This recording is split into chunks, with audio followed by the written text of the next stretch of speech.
बिस्मिल्लाहिर्रहमानिर्रहीम। अस्सलाम वालेकुम dear students, this is Ahmed Raza Mir. Sir मैं ये वीडियो बना रहा हूँ बिज़नेस इनसाइट्स एंड एनालिसिस यानी कैफ 7 के स्टूडेंट्स के लिए। ये एक प्रॉपर एग्ज़ाम गाइडेंस वीडियो है, एक कॉम्प्रिहेंसिव रिवीजन। इसमें मैं आपको बताऊंगा कि कैसे करनी है आपने, क्योंकि आपके पेपर में लगभग कोई 30 दिन के करीब रह गया है, यानी 1 महीने के करीब रह गया है। तो इस 1 महीने में आपने चीज़ों को कैसे समेटना है ये इस वीडियो में मैं आपको सिखाऊंगा। ठीक है जी। अच्छा, मैं ये अज्यूम करके चल रहा हूँ कि बहुत सारे बच्चों की जो है वो क्लासेस कंप्लीट हो गई होंगी, या किसी की जो है ना वो थ्योरी की कुछ क्लासेस बाकी होंगी। तकरीबन अगर थ्योरी को मैं 100 नंबर दे दूँ, 100 यूनिट्स कह दूँ, तो 15-20 यूनिट शायद थ्योरी के भी बाकी भी हों। अब भी हमारे पास इतना टाइम है कि हम वो थ्योरी का पार्ट भी कवर कर लेंगे इंशाल्लाह ताला, और एक कॉम्प्रिहेंसिव रिवीजन भी जो है वो हम कर पाएंगे। ठीक है जी। मैं इस वीडियो में सबसे पहले पेपर के पैटर्न पे बात करूँगा। पेपर का पैटर्न जो है वो लास्ट अटैम्प्ट में तब्दील हुआ था। ठीक है जी। MCQs रिड्यूस हुए थे, उसके अंदर पहले 15 मार्क्स के MCQs आते थे, अब 10 मार्क्स के आते हैं।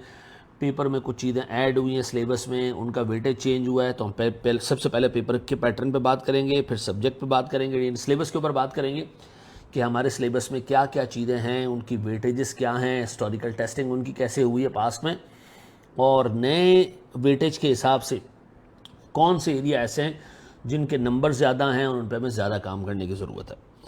फिर सर एक कॉम्प्रिहेंसिव रिवीजन स्ट्रेटजी मैं आपके सामने रखूंगा कि आपने चीज़ों को रिवाइज कैसे करना है, किन पर्टिकुलर टॉपिक्स के अंदर, यानी किन पर्टिकुलर मेन टॉपिक्स के अंदर जो सब टॉपिक्स हैं उनको आपने किस तरह लेके चलना है, ये मैं आपको बताऊंगा। कुछ रिवीजन डॉक्यूमेंट्स, कुछ की क्वेश्चंस, कुछ इंपॉर्टेंट क्वेश्चंस, कुछ बेंचमार्क क्वेश्चंस, कुछ जगहों पे केस स्टडीज़, ये कॉम्प्रिहेंसिव रिवीजन डॉक्यूमेंट्स का एक सेट है जो मैं आपसे शेयर करूँगा। और ये मेरे स्टूडेंट्स के अलावा बाकी भी जो बच्चे हैं, सब मेरे स्टूडेंट हो यार, बच्चे हमारे, सब आप इसको इस्तेमाल कर सकते हो। ठीक है जी। मैं इसी वीडियो के नीचे गूगल ड्राइव का लिंक दे रहा हूँ, ये डॉक्यूमेंट्स वहाँ मौजूद होंगे। और फिर सर मैं कुछ की टिप्स आपको दूंगा कि इस पेपर को आपने अगले 30 दिनों में रिविजन के वक्त किन किन चीज़ों का ख्याल रखना है, क्या क्या चीज़ें करनी है और किन चीज़ों से आपने इज्तनाब करना है। अच्छा, इस वीडियो के एंड पे एक कॉम्प्रिहेंसिव तकरीबन 30-32 मिनट का एक मैं वीडियो मज़ीद ऐड करूँगा, जिसमें मैं आपको ये बताऊंगा कि थ्योरी के हर चैप्टर में क्या क्या चीज़ें किस तरीके से कवर करनी है। ठीक है जी। वो वीडियो थ्योरी को कवर करने वाले बच्चों के लिए बहुत इंपॉर्टेंट है। कोई 25-30 मिनट की वीडियो है, वो ज़रूर देख लेना, ताकि आपका जो थ्योरी का पार्ट है ना वो अच्छे तरीके से जो है वो कवर हो सके। ठीक है जी। आए ज़रा अल्लाह का नाम लेके हम पेपर पैटर्न पे बात करते हैं, फिर एक एक करके जो है वो सारे नंबर्स पे बात करते हैं, सारे जो है वो पॉइंट्स के ऊपर बात करते हैं। बिस्मिल्लाहिर्रहमानिर्रहीम। सर पेपर के पैटर्न पे हम बात कर लेते हैं बिजनेस इनसाइट्स एंड एनालिसिस के। इसमें सर 2 सेक्शन होते हैं हमारे पास, सेक्शन ए और सेक्शन बी। सेक्शन ए में MCQs आते हैं, और सर लास्ट अटैम्प्ट में जो MCQs टेस्ट हुए हैं उसमें मैनेजेरियल और फाइनेंशियल, ये बराबर बराबर टेस्ट होते हैं जनरली। ठीक है जी। अच्छा, कभी ऐसा होता है कि इसमें से 50% इसमें से आ जाते हैं, 50 इसमें से आ जाते हैं। कभी ऐसा होता है कि सर 60 इसमें से आ जाते हैं, 40 इसमें से आ जाते हैं। और कभी ऐसा होता है कि 60 इसमें से आ जाते हैं और 40% इसमें से आ जाते हैं। लास्ट टाइम जो है वो 60% MCQs यानी 6 MCQs मैनेजेरियल पार्ट से थे, और 4 MCQs यानी 4 मार्क्स के MCQs हमारे पास फाइनेंशियल पार्ट के थे। तो सेक्शन ए में पहला 10 नंबर के MCQs का क्वेश्चन होगा। हिस्टोरिकली 15 मार्क्स का आता रहा है, लेकिन इस दफ़ा यानी लास्ट अटैम्प्ट से 10 नंबर का हो गया। ठीक है।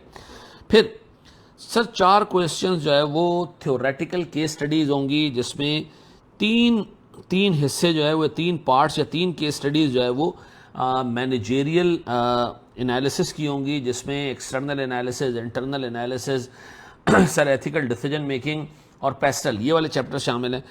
एक सवाल जो है वो सस्टेनेबिलिटी पर टेस्ट लास्ट टाइम हुआ है। इसका मतलब है सर हमारे पेपर का पैटर्न ये है कि एक सवाल यहाँ से जनरली टेस्ट हुआ करेगा, क्योंकि इसके मार्क्स हैं 10 से 15।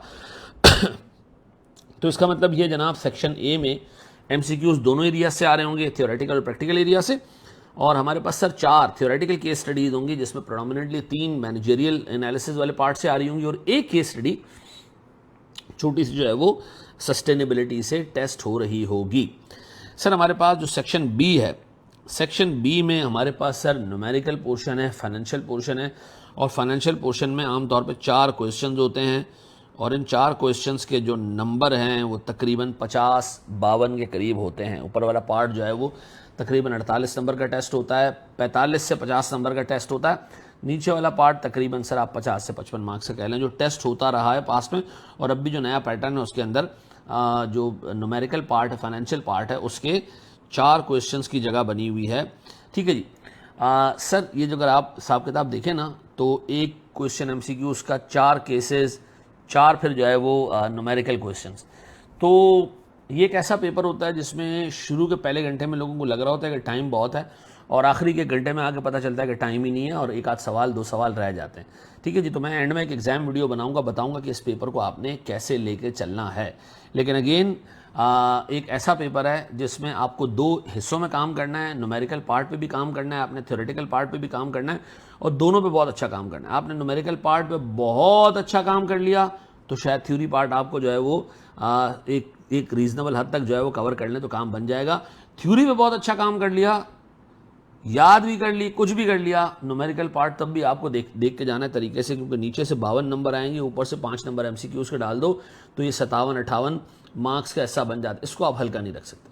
ठीक है जी। आइए ज़रा हम डिटेल में सिलेबस पे बात करते हैं कि हमारे सिलेबस में क्या क्या चीज़ें हैं, हिस्टोरिकली उनको कैसे टेस्ट किया जाता रहा है।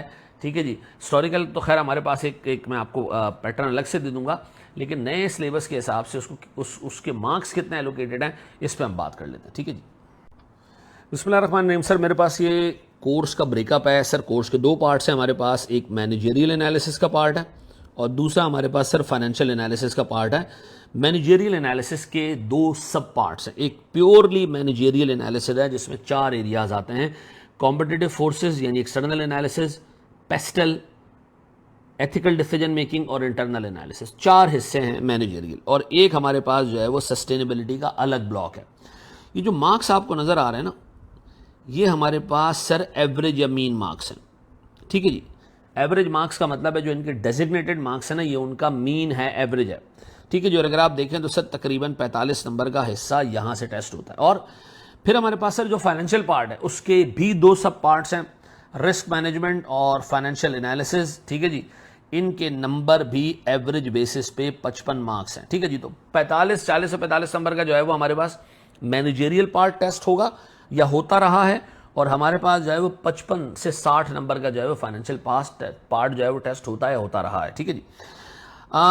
पिछली अटेम्प्ट का पेपर नई एजुकेशन स्कीम का पहला पेपर था और उसके अंदर अगर हम देखें ना तो हमारे पास प्योर जो मैनेजरियल पार्ट है उसमें 33 मार्क्स टेस्ट हुए, जिसमें से 6 नंबर के एमसीक्यूज थे और हमारे पास जो है वो तकरीबन 27 नंबर जो है वो हमारे पास numerical part theoretical part test हुआ है। तो ये 33 नंबर का था और 11 नंबर के सर इसमें एक और क्वेश्चन आया हुआ था सस्टेनेबिलिटी का।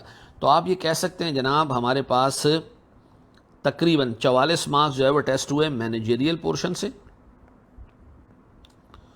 और हमारे पास सर तकरीबन जो है वो 56 नंबर या आप कह लें 55 नंबर जो है वो टेस्ट हुए हैं सर फाइनेंशियल पार्ट से। ठीक है जी।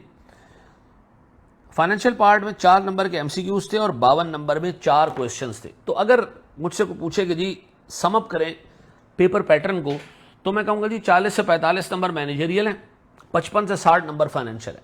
ठीक है जी। ये सोच के जाइएगा कि अगर आपका फाइनेंशियल पार्ट बहुत स्ट्रांग है और मैनेजरियल पार्ट आपका इतना रीजनेबल है कि आप उससे सवाल उठा के पिक करके जवाब दे देते हो, रीजनेबल तरीके से किया हुआ है। ठीक है जी।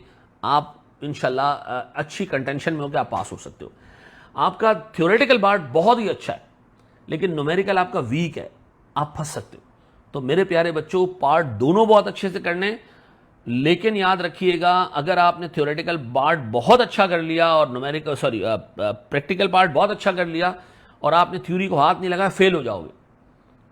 ये मैं आपको बता दूं, थ्योरी करनी है, प्रैक्टिकल पार्ट बहुत अच्छा करना है, थ्योरी सारी करनी है, किताब की एक एक चीज देख के जानी है। डन है जी। आए जरा सर हम डिटेल में बात करते हैं कि इन सिलेबस के जो कंटेंट्स हैं, इंडिविजुअल कंटेंट्स, सर उनके मार्क्स कितने हैं, उनका टेस्टिंग लेवल क्या है, प्रोफिशिएंसी लेवल क्या है और सर उनमें से कौन से सब टॉपिक्स हैं जिस पे आपने ज्यादा काम करना है।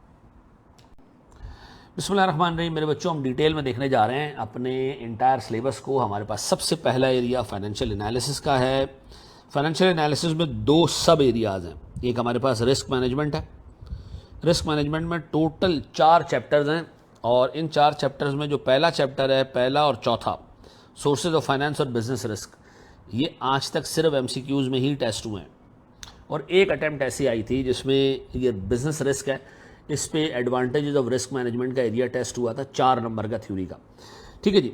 हमारे पास सर जो दरमियान के दो टॉपिक्स हैं वैक और फॉरेक्स, ये पिछली जितनी अटैम्प्ट्स भी पहले एमएफए के नाम से और अब बीआईए के नाम से हुई है ना, इन दो टॉपिक के बगैर पेपर नहीं बना। ये हर पर्टिकुलर पेपर में मौजूद है।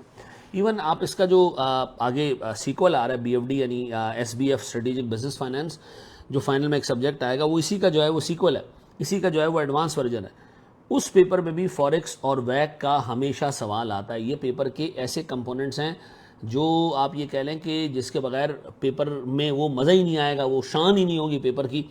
हाँ, लेकिन एक सरप्राइज एलिमेंट ये हो सकता है कि आई कैप का एग्जामिनर किसी अटैम्प्ट में इनमें से कोई एक टॉपिक ड्रॉप कर दे और ऊपर वाला जो सोर्सेज ऑफ फाइनेंस है इस पे एक अच्छा थ्योरेटिकल क्वेश्चन या एक न्यूमेरिक क्वेश्चन पूछ ले, ऊपर वाले एरिया पे केस स्टडी पूछ ले, ठीक है जी।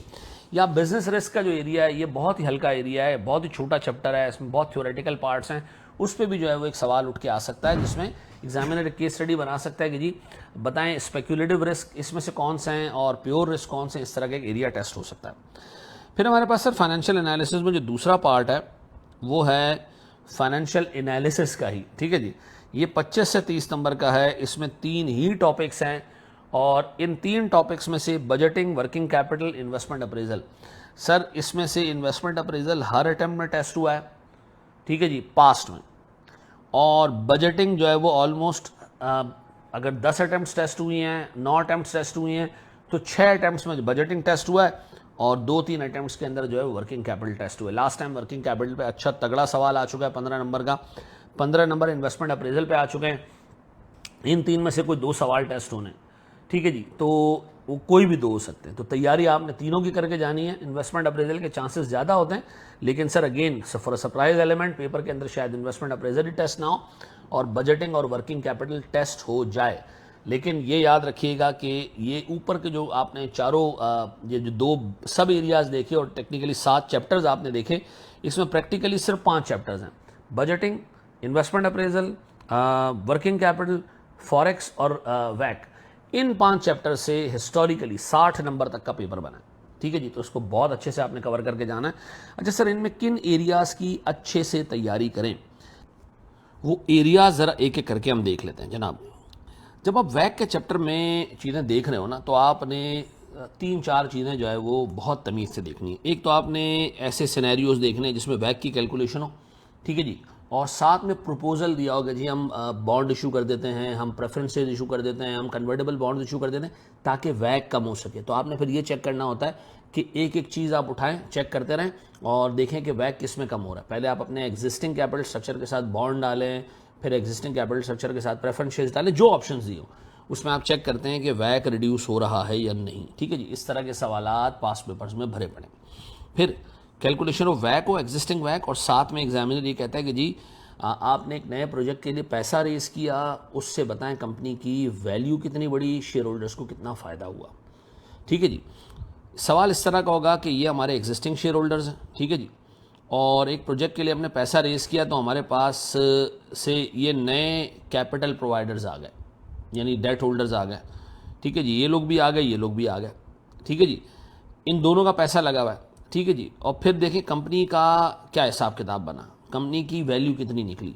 फिर देखेंगे जी इनकी जो पहले वैल्यू थी वो कितनी थी और इस प्रोजेक्ट के बाद इनकी वेल्थ की वैल्यू कितनी हो गई है, ठीक है जी। तो आपको पता चलेगा कि पहले शेयर होल्डर्स की वेल्थ 100 रुपये थी, नए बॉन्ड इशू हुए, वो प्रोजेक्ट में डले, पैसा आना शुरू हुआ, इन शेयर होल्डर्स का डिविडेंड बढ़ गया, इनको हो गया फ़ायदा, ठीक है जी। अतः इन्होंने किया कुछ भी नहीं था, ठीक है जी, पैसे नए लोग लेकर आए, प्रोजेक्ट शुरू हुआ और इनको बैठे बैठे फ़ायदा हो गया। इस तरह के सवालात पास पेपर्स में मौजूद है। प्लास्टोप्लास्टिक नाम का एक क्वेश्चन है, वो ज़रा देख लीजिएगा। फिर सर एक चीज़ जो किताब में दी हुई है लेकिन कभी भी टेस्ट नहीं हुई, वो हमारे पास है वैक कैलकुलेट करने का ऑल्टरनेटिव मेथड। वैक ऐसे भी कैलकुलेट हो सकता है, हमने इस पर डिटेल में लेक्चर में बात की है कि वैक बराबर है किस चीज़ के सर, कंपनी का profit before interest and tax जो उसने कमाया है 1 minus tax rate divided by entire market value of equity and debt. इससे भी आप जो है वो वैक की कैलकुलेशन कर सकते हैं। इसमें कंडीशन दिए हैं कि हमारे पास डेट जो है वो इरिडीमेबल हो, ठीक है जी, और दूसरा हमारे पास कंपनी 100% पे आउट करती हो, ग्रोथ ना हो, ठीक है जी, 100% पे आउट करती हो। इस तरह का सिनेरियो पेपर में टेस्ट हो सकता है, देख लीजिएगा। अच्छा, फिर यील्ड कर्व जो है वो आया ही नहीं है सिवाय एमसीक्यूज के, वो भी एक आध दफ़ा एमसीक्यू टेस्ट हुआ है, अदरवाइज ये टेस्ट नहीं हुआ। ऐसा हिसाब किताब है जो किसी भी अटेम्प्ट में टेस्ट हो सकता है, देख के जाइएगा। सर फिर हमारे पास इसी ग्रिड के अंदर फॉरेक्स का टॉपिक है। फॉरेक्स के टॉपिक में सर फॉरेन करेंसी का टॉपिक बहुत फ्रीक्वेंटली टेस्ट होता रहा है सर, वो चाहे मनी मार्केट है जो फॉरवर्ड्स हो, ऑप्शंस हो, फ्यूचर्स हो, लास्ट अटेम्प्ट में भी फ्यूचर्स और ऑप्शंस टेस्ट हुए हैं, ठीक है जी।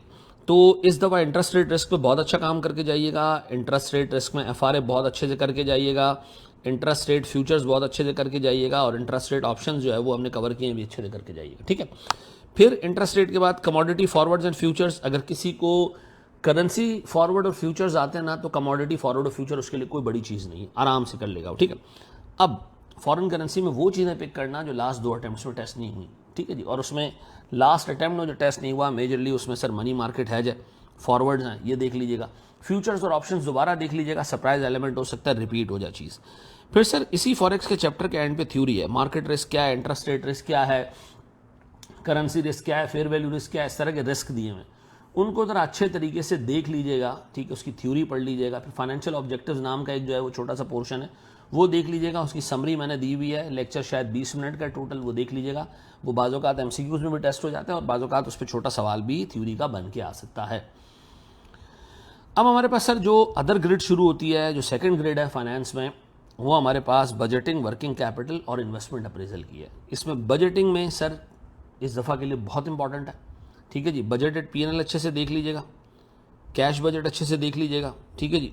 और कैश बजट पीरियोडिक देख लीजिएगा, यानी एक का क्लोजिंग दूसरे का ओपनिंग, एक का क्लोजिंग दूसरे का ओपनिंग, यानी मंथ वाइज दे सकता है। 3-4 महीने का बजट दे दे कि जी जनवरी का क्लोजिंग फेब का ओपनिंग है, फेब का क्लोजिंग मार्च का ओपनिंग है, इस तरह की चीज़ें दे सकता है। फंक्शनल बजट्स बहुत ज़माने पहले टेस्ट हुए, सेल्स डिपार्टमेंट का बजट, प्रोडक्शन डिपार्टमेंट का बजट, मैंने इस पर सवाल भी करवाए हुए, इस पर मैंने जो है वो कॉन्सेप्ट्स भी दिए हुए, और एक डबल क्राउन लिमिटेड नाम का क्वेश्चन है, वो ज़रूर देख लीजिएगा, ठीक है जी। फिर थ्योरी आ सकती है इंपॉर्टेंस ऑफ बजटिंग प्रोसेस के ऊपर, बजटरी कमेटी क्या होती है, बजटिंग के अंदर जो है वो जो साइकोलॉजिकली जो ह्यूमन फैक्टर है वो किस तरह असरअंदाज होता है। किताब के अंदर थ्योरी लिखी है, मैं समरी 1-1.5 पेज की दे दूंगा, वो पढ़ लेना बहुत है, ठीक है जी। अच्छा, वर्किंग कैपिटल चैप्टर को बहुत स्ट्रेंथन किया गया है, बहुत जो है वो उसके अंदर चीज़ें भरी गई हैं। लास्ट टाइम ये working capital for a project ये टेस्ट हो चुका है, मे भी दोबारा टेस्ट हो, देख के जाना। उसी तरह के सवालात जो कॉम्प्रिहेंसिव सवालात दिए ना उन्होंने एंड पे, वो सारे देख के जाइएगा। फिर फैक्टरिंग पे सवाल आ सकता है, ठीक है जी। डिस्काउंट के इम्पैक्ट्स पे सवालात आ सकते हैं। सर एक क्वेश्चन है जेन लिमिटेड, मैंने क्लास में कराया, वो देख लीजिएगा, बड़ा अच्छा सवाल है, ठीक है। फिर क्रेडिटर्स मैनेजमेंट, अगर डेटर्स मैनेजमेंट कर लिया तो क्रेडिटर्स मैनेजमेंट में कोई इतना मसला नहीं होना चाहिए। क्रेडिटर्स मैनेजमेंट में आमतौर पर सिर्फ डिस्काउंट का इशू होता है कि डिस्काउंट अवेल करें या ना करें। फिर वर्किंग कैपिटल साइकिल और सजेशंस फॉर इम्प्रूवमेंट, ये पूरा टेबल है, ये आपने याद करना है सजेशंस के लिए। और वर्किंग कैपिटल साइकिल पे सवाल आ सकता है। आम तौर पे आज तक वर्किंग कैपिटल साइकिल जो आया ना वो एक ट्रेडिंग कंपनी का आया है, वो आमतौर पे मैन्युफैक्चरिंग कंपनी का नहीं आता, लेकिन आएगा तो raw material, WIP, finish goods, याद रखना रॉ मटेरियल कंज्यूम से कनेक्टेड है, WIP उससे कनेक्टेड है, कॉस्ट ऑफ गुड्स मैन्युफैक्चर्ड से, फिनिश गुड्स जो है वो कॉस्ट ऑफ गुड्स सोल्ड से कनेक्टेड है, सेल्स रिसीवेबल जो है वो सेल से कनेक्टेड है, क्रेडिटर्स जो है वो आपका क्रेडिट परचेज से कनेक्टेड है। ये चीज़ें याद रखिएगा ताकि आपको ये फंक्शंस याद रहें। फिर एक हमारे पास एरिया है वर्किंग कैपिटल के चैप्टर में कि हमारे पास fluctuating current assets, permanent current assets और फिक्स्ड एसेट्स, ये पैसा कहाँ कहाँ से आना चाहिए। फ्लक्चुएटिंग करंट एसेट्स वो करंट एसेट जो आएंगे कंज्यूम होंगे, ये तो करंट लायबिलिटीज से मैनेज कर लें। परमानेंट नेचर के करंट एसेट्स जैसे ऐसे रिसीवेबल, जब एक कस्टमर गुड्स लेके जाता है, जब वो पहली कंसाइनमेंट के पैसे देता है तो दोबारा उधार ले लेता है, फिर दूसरी कंसाइनमेंट के पैसे देता है तो तीसरा कंसाइनमेंट ले लेता है, तो उसकी उधार की अमाउंट फिक्स रहती है, या मिनिमम स्टॉक जो है वो कंपनी के अंदर स्टॉक लेवल फिक्स रहता है। तो वो हैं तो करंट एसेट्स रिसीवेबल और स्टॉक, लेकिन वो बाय नेचर इस तरह के बन चुके हैं कि वो परमानेंट फीचर बन चुके हैं। तो परमानेंट करंट एसेट्स और फिक्स्ड एसेट्स को कभी भी short term source of finance से फाइनेंस नहीं करना चाहिए, ये देख लीजिएगा। इस पर सवाल आ सकता है, इस पर मैंने एक अच्छा तगड़ा सवाल कराया क्लास में न्यूमेरिक्स के साथ। वर्किंग कैपिटल मैनेजमेंट पॉलिसीज़ ये देख लीजिएगा, कंजर्वेटिव पॉलिसी क्या है, अग्रेसिव पॉलिसी क्या है, ठीक है जी, मॉडरेट पॉलिसी क्या है, ठीक है जी। वर्किंग कैपिटल उतना रखो जितना कि इंडस्ट्री के हिसाब से तुम्हारी रिक्वायरमेंट है, बिजनेस के हिसाब से रिक्वायरमेंट है, उससे ज़्यादा रखोगे कंजर्वेटिव पॉलिसी बन जाएगी, उसमें तुम्हारा सुकून तो हो जाएगा, क्रेडिटर्स तुम्हें गालियां नहीं देंगे, लेकिन तुम्हारा प्रॉफिट कम आएगा। अग्रेसिव पे जाओगे, वर्किंग कैपिटल कम कर दोगे, प्रॉफिट तो बढ़ जाएगा लेकिन लोगों को पैसा वक्त पे नहीं दे सकोगे। तो ये देख लीजिएगा सारी चीज़ें, ठीक है। इन्वेस्टमेंट अप्रेजल इस दफ़ा यकीन कीजिएगा बड़ा ज़बरदस्त जो है वो हिसाब किताब बन सकता है। बड़े लंबे अरसे से एग्जामिनर एनपीवी के सवाल पूछ रहा है। कैपिटल राशनिंग और एसेट रिप्लेसमेंट, ये दो चीज़ें जो है वो ऐड हुई हैं कोर्स में, इस पर अच्छा तगड़ा सवाल आ सकता है बन के, अच्छे से देख के जाइएगा, दोनों को बहुत अच्छे से कवर करके जाइएगा, ठीक है जी। और एनपीवी, पे बैक पीरियड, आईआरआर, इसी तो प्रैक्टिस आप करते ही हैं, ठीक है जी। लेकिन ये याद रखिएगा अच्छा तगड़ा सवाल बन के आ सकता है एसेट रिप्लेसमेंट पे और वर्किंग कैप इस पे, सॉरी कैपिटल राशनिंग के ऊपर, ठीक है जी। Sources of finance, a chapter that is designated by the syllabus as for theory subject, theory areas और एमसीक्यूज एरिया। लेकिन नहीं सर, याद रखिएगा इस पर एक अच्छी केस स्टडी आ सकती है। वो आपको एक प्रोजेक्ट दे देगा, वो कहेगा जी कंपनी के सामने 4 प्रोजेक्ट्स हैं, एक ऐसा प्रोजेक्ट है जो 25 साल चलेगा तो भाई इसको इक्विटी से फाइनेंस करो, एक ऐसा प्रोजेक्ट है जो 1 साल का है तो उसको शॉर्ट टर्म डेट से फाइनेंस करो, एक ऐसा प्रोजेक्ट है जो 4-5 साल का है और कांस्टेंट कैश फ्लोज आ रहे हैं उसके अंदर तो डेट से फाइनेंस करो। तो इस तरह के सवाल वो आपसे पूछ सकता है। चैप्टर के अंदर एक हेडिंग है कि फैक्टर्स कौन कौन से हैं सोर्सेज ऑफ फाइनेंस को डिसाइड करते हैं, उसको याद करना है आपको, ठीक है। इस्लामिक फाइनेंस को बहुत अच्छे से देख के जाना, चारों सोर्सेज ऑफ इस्लामिक फाइनेंस जो है उसको अच्छे से देख के जाइएगा। कन्वर्टेबल बॉन्ड्स की कैलकुलेशन अच्छे से देख लीजिएगा, कन्वर्टेबल बॉन्ड्स की मार्केट वैल्यू क्या होती है, फ्लोर वैल्यू क्या होती है, ठीक है जी। कन्वर्टेबल बॉन्ड के अंदर कन्वर्जन प्रीमियम क्या होता है, ये 3 तो बहुत अच्छे से देख के जाइएगा। और फिर सर जो एरिया नया ऐड हुआ है स्टार्टअप और स्पेशल जो सोर्स ऑफ फाइनेंस है, यानी जो हमारे पास स्टार्टअप्स के लिए फाइनेंस है, बिजनेस एंजल्स हैं, उसके अलावा भी चीज़ें हैं, वेंचर कैपिटल हैं, प्राइवेट इक्विटी, इसको अच्छे से देख के ज़रूर जाइएगा, ठीक है जी। फिर short term, very good sir, एक चीज़ याद आई, short term source of finance, ये ज़रूर देखना। Short term sources of finance कौन कौन से हैं, इस पर आ सकता है 6 नंबर का सवाल, ठीक है जी, 5-6 नंबर का सवाल आ सकता है। अच्छा जी, फिर एक ऐसा सवाल जिसमें एग्जामिनर आपको एक सिनेरियो दे और कहे कि बताएं इसमें प्योर रिस्क कौन से हैं और सिस्टमैटिक रिस्क कौन से हैं, ये देख लीजिएगा। रिस्क मैनेजमेंट के चैप्टर में शुरू में मैंने 2-3 सवाल कराए हैं इस चैप्टर के, और फिर sir risk management procedure in general, directors, पूरा रिस्क मैनेजमेंट का प्रोसेस, ये सारी चीज़ें, जो चीज़ें मैंने करवाई हैं उसके अलावा और कुछ नहीं कीजिएगा, ठीक है जी। ये था हमारे पास सर फाइनेंशियल एनालिसिस का एरिया, जिसमें वो चीज़ें जिस पे जो है वो अच्छे तगड़े सवाल बन सकते हैं। ये एरिया वो हैं जो जूसी हैं, वो मैंने आपके सामने रख दिए। आए ज़रा एक स्टेप आगे बढ़ते हैं और managerial sources of managerial part को भी ज़रा डिटेल में देख लेते हैं। चलें जी, बिस्मिल्लाहिर्रहमानिर्रहीम। मेरे सामने अब मैनेजेरियल एनालिसिस का जो है वो हिस्सा खुला है सर। ये 30 से 40 नंबर का है, इसमें एक पार्ट, और जो दूसरा पार्ट है वहाँ पर सस्टेनेबिलिटी का है, उसके 10 से 15 नंबर अलग है, ठीक है। तो पहले हम ये 30 से 40 नंबर वाला जो एरिया है ना, इसको देख लेते हैं। इसमें हमारे पास 4 पार्ट्स हैं।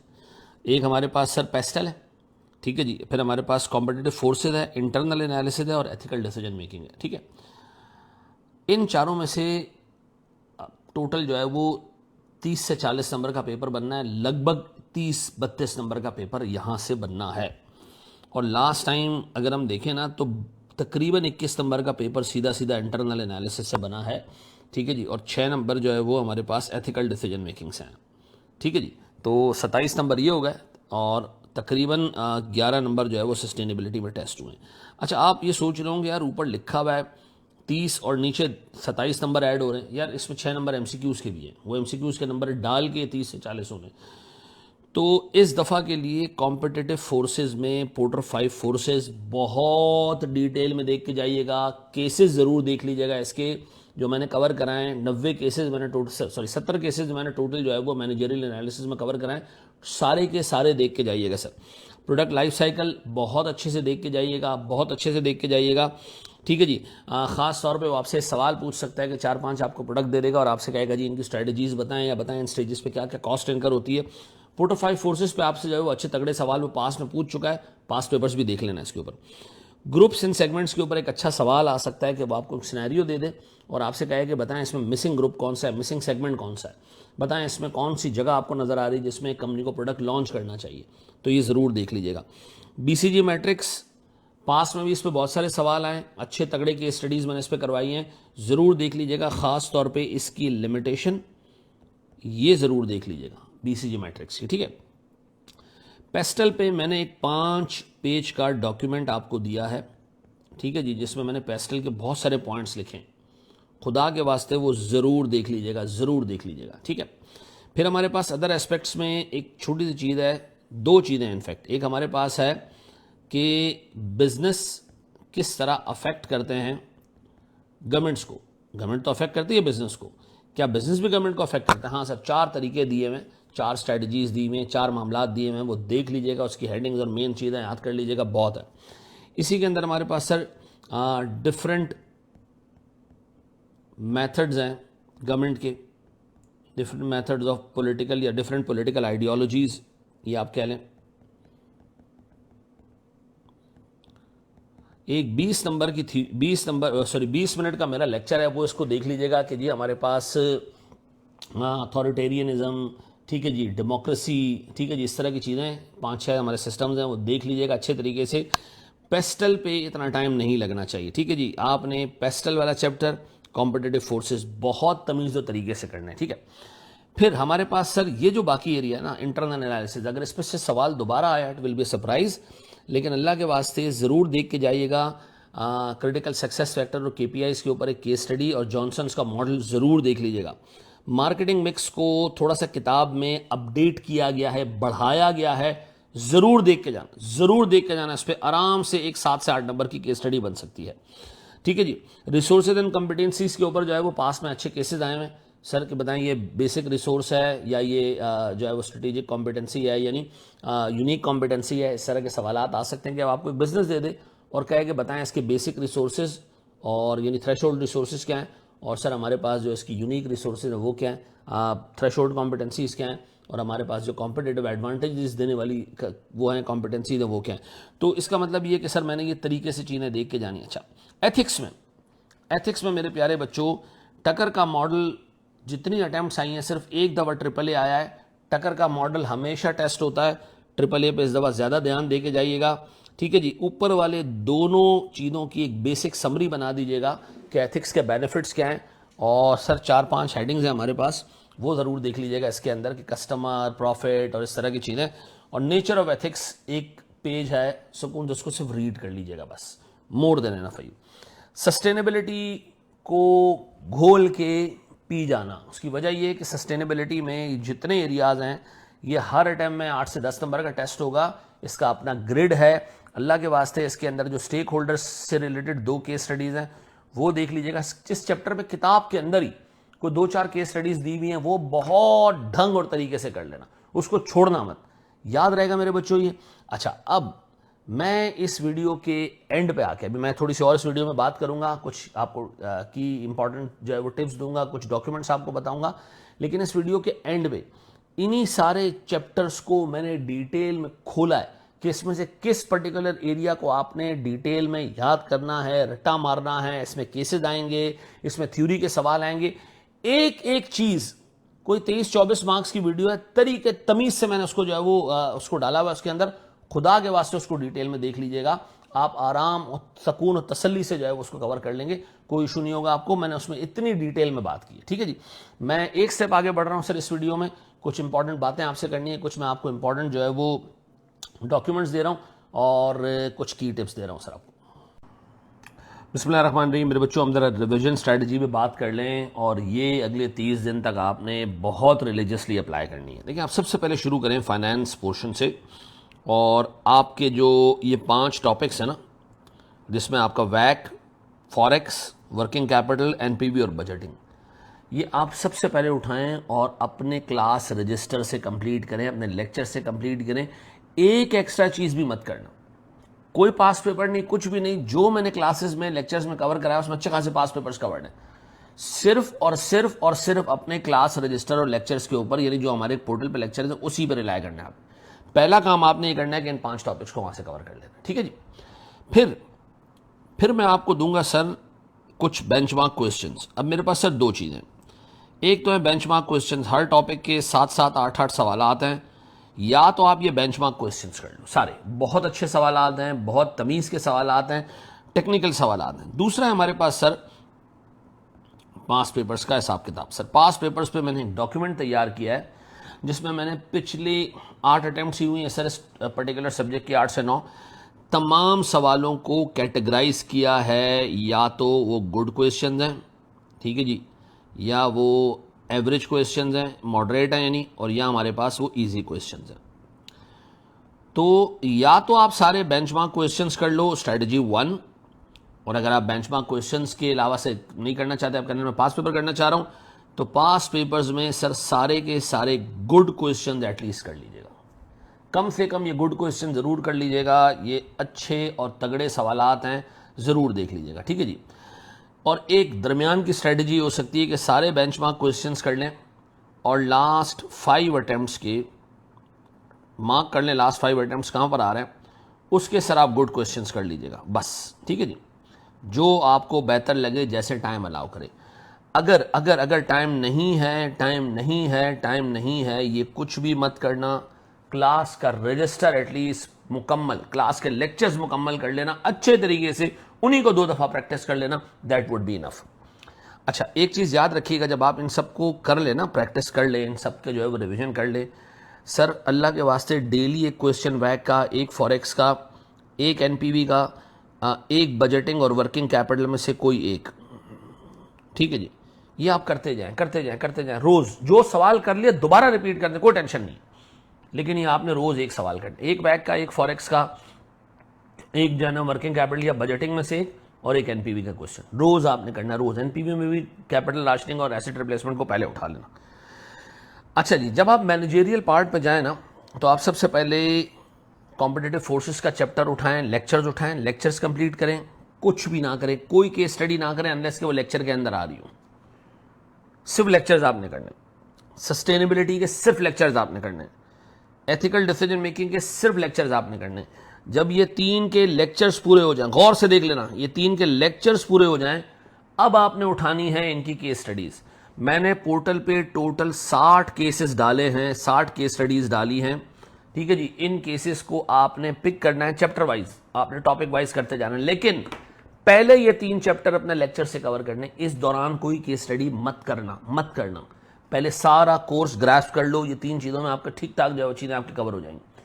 ये करने के बाद सर आपने फिर उठाना है जनाब पेस्टल और इंटरनल एनालिसिस, ठीक है जी। पेस्टल आपने लेक्चर्स देख लेने, और लेक्चर के बाद सर आपने एक मेरा डॉक्यूमेंट है, उसके अंदर मैंने पेस्टल समराइज करके लिखा हुआ है, ठीक है जी, वो आपने देखना है, और डिस्रप्टिव टेक्नोलॉजी सी पेस्टल के अंदर आता है सर। ये दोनों चीज़ें आपने देख लेनी है, more than enough. Internal analysis को आपने अपने लेक्चर से कवर करते रहना है, साथ साथ जब आप ऊपर 3 टॉपिक्स की केस स्टडीज देख रहे हो। दोबारा रिपीट कर रहा हूँ, ऊपर के 3 टॉपिक्स आपने सबसे पहले करने हैं लेक्चर से, फिर आपने केसेस उठाने, साथ साथ केसेस करने, और नीचे वाले 2 चैप्टर से रिवाइज करने साथ साथ। डन है जी।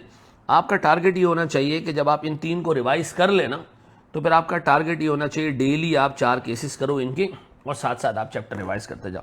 टोटल 60 केसेस हैं सर, पूरे के पूरे जो है वो थ्योरी पार्ट के, ठीक है जी। सस्टेनेबिलिटी के 2-3 केसेस में डालूंगा अभी, जैसे मुझे टाइम मिलता है, लेकिन आप ये बाकी की सारी चीज़ें इससे कवर कर लेना, ठीक है जी। कर लोगे मेरे प्यारे बच्चों? अच्छा जी, दिमाग में रखिएगा, फाइनेंस बहुत स्ट्रांग, मैनेजेरियल पार्ट अच्छा और strong is a guarantee to pass your paper, ठीक है जी। फाइनेंस को पहले करना है, फिर मैनेजेरियल उठाना है, और मैनेजेरियल फाइनेंस को पहले करने का मतलब है फाइनेंस को आपने पहले 5 चैप्टर्स उससे कवर कर लेने, आपका अल्लाह भला करे रजिस्टर से कवर कर लेने। फिर आप नीचे के चैप्टर्स उठाएंगे, ऊपर के जो है वो एक एक सवाल रोज करते जाना, साथ साथ में नीचे के 3 चैप्टर्स कवर करना, फिर केसेस साथ साथ करते जाना। डेली का अगर आपने सर इस सब्जेक्ट को 4 घंटे, 3 घंटे, 3.5 घंटे, 4 घंटे दे दिए, ठीक है जी, ये अगर आपने इवन यकीन करें सिर्फ क्लासेज ही लिए ना अभी तक, आप अगले 1 महीने में इसको आराम से कवर कर सकते हो, पास कर सकते हो। ऐसा है, एक स्टेप आगे बढ़ते हैं सर। बस सर आपका 1 मिनट में और लूँगा। आपको मैंने बता दिया कि थ्योरी आपने कवर करनी है 60 केसेस के साथ, फाइनेंशियल पोर्शन आपने रजिस्टर से पहले कवर करना है, बेंचमार्क को पास पेपर उसके बाद देखना है, ठीक है जी। आपने 2 मॉक्स आपको दे रहा हूँ, ये दोनों मॉक्स आपने करने। मैं आपको फिर एक बात बता दूँ, BIA का पेपर उन लोगों का फेल होता है जिनका प्रैक्टिकल बहुत अच्छा होता है, थ्योरी देख के नहीं जाते। BIA का पेपर उन लोगों का भी फेल हो जाता है जिनकी थ्योरी बहुत स्ट्रांग होती है और वो प्रैक्टिकल पे सिर्फ हाथ साफ करके जाते हैं, काम नहीं करके जाते। प्रैक्टिकल को बहुत स्ट्रांग करें, थ्योरी पूरी कवर करें, 60 केसेस करें, इंशाल्लाह कोई मसला नहीं होगा। डाउन द लाइन मैं सस्टेनेबिलिटी पे कुछ केसेस अपलोड करूंगा और समरी डॉक्यूमेंट्स में अपलोड करता रहूँगा साथ साथ, ताकि आप अपने थ्योरी के पार्ट को बहुत आसान तरीके से कवर कर सकें। अब इस वीडियो के आगे मैं एक वीडियो अटैच कर रहा हूँ जिसमें जितना हमारा थ्योरेटिकल पार्ट है, ठीक है जी, जो हमने थ्योरी कवर की है अपने लेक्चर्स के अंदर, उसमें से किस चीज़ का रट्टा लगाना है, किस चीज़ को सिर्फ देखना है, किस पे केसेस सॉल्व करने, एक कॉम्प्रीहेंसिव 21 मिनट की वीडियो में इसके साथ अटैच कर रहा हूं, वो आपने देखनी है। उसमें सिर्फ सस्टेनेबिलिटी का चैप्टर नहीं होगा, वो मैं आपको एक डॉक्यूमेंट की फॉर्म में दूंगा कि उसको किस तरह कवर करना है। डन है? वो वीडियो जरूर देखना, इसी के साथ अटैच होगी इसके फौरन बाद। ऐसा है? थैंक यू वेरी मच मेरे बच्चों। अल्लाह आप सबका हामी और नासिर हो। मेरी पूरी टीम आपके साथ ग्रुपों में मौजूद है, चाहे वो हमारा रेगुलर ग्रुप है, चाहे वो हमारा कस्टमाइज ग्रुप है, आपके साथ हम अवेलेबल है। अल्लाह आपका हामी और नासिर हो। अस्सलाम वालेकुम। स्टेप आगे